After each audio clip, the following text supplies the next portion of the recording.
আসসালামু আলাইকুম ভিউয়ার্স, আশা করি সবাই ভালো আছেন। আমিও ভালো আছি।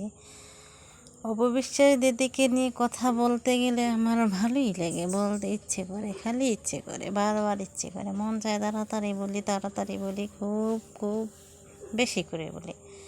তিনি বোরকা পরে গেছেন ছদ্মবেশে, যেটা মানুষ আমি চুরি করেছি, আমাকে যেন কেউ ধরতে না পারে, চিনতে না পারে, বা আমি একটা খারাপ অকারেন্স করেছি, আমাকে চিনতে না পারে। এই জন্যই বিশেষত অনেক মানুষ এই বোরকা হেজাব ধরে।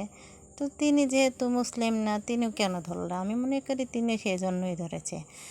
তবে একটা তো ভুল করে ফেলেছে তিনি। আব্রাহাম খান জয়কে বোরকা না পরেই ভুল করল না? কারণ জয়কে তো সবাই চেনে, জয়কে দেখলে তো সবাই চিনে ফেলবে যে অপবিশ্বাস, জয়ের মা অপবিশ্বাস। কিন্তু তিনি তো তার ছেলেকে একটা বোরকা সাথে একটা হেজাব পরিয়ে নিতে পারতো, কিন্তু ভুল করে ফেললো, তাই না? আর আমার মনে হয় উপবিশ্বাসের ছেলের যে বডি ল্যাঙ্গুয়েজ, তার সমস্যা আছে। নাহলে 7-8 বছরের একটা বাচ্চা, বাচ্চা বলাও যায় না, ছেলে, সে হাঁটবে স্ট্যান্ডার্ডভাবে, তার হাঁটা চলার ধরন কেমন যেন সমস্যা আছে। আমার মনে হয় উপবিশ্বাসে তার ছেলের দিকে নজর দেওয়া উচিত, খুব ভালোভাবে, যাতে স্বাভাবিক করে তোলা যায় অন্য 10টা বাচ্চার মতো।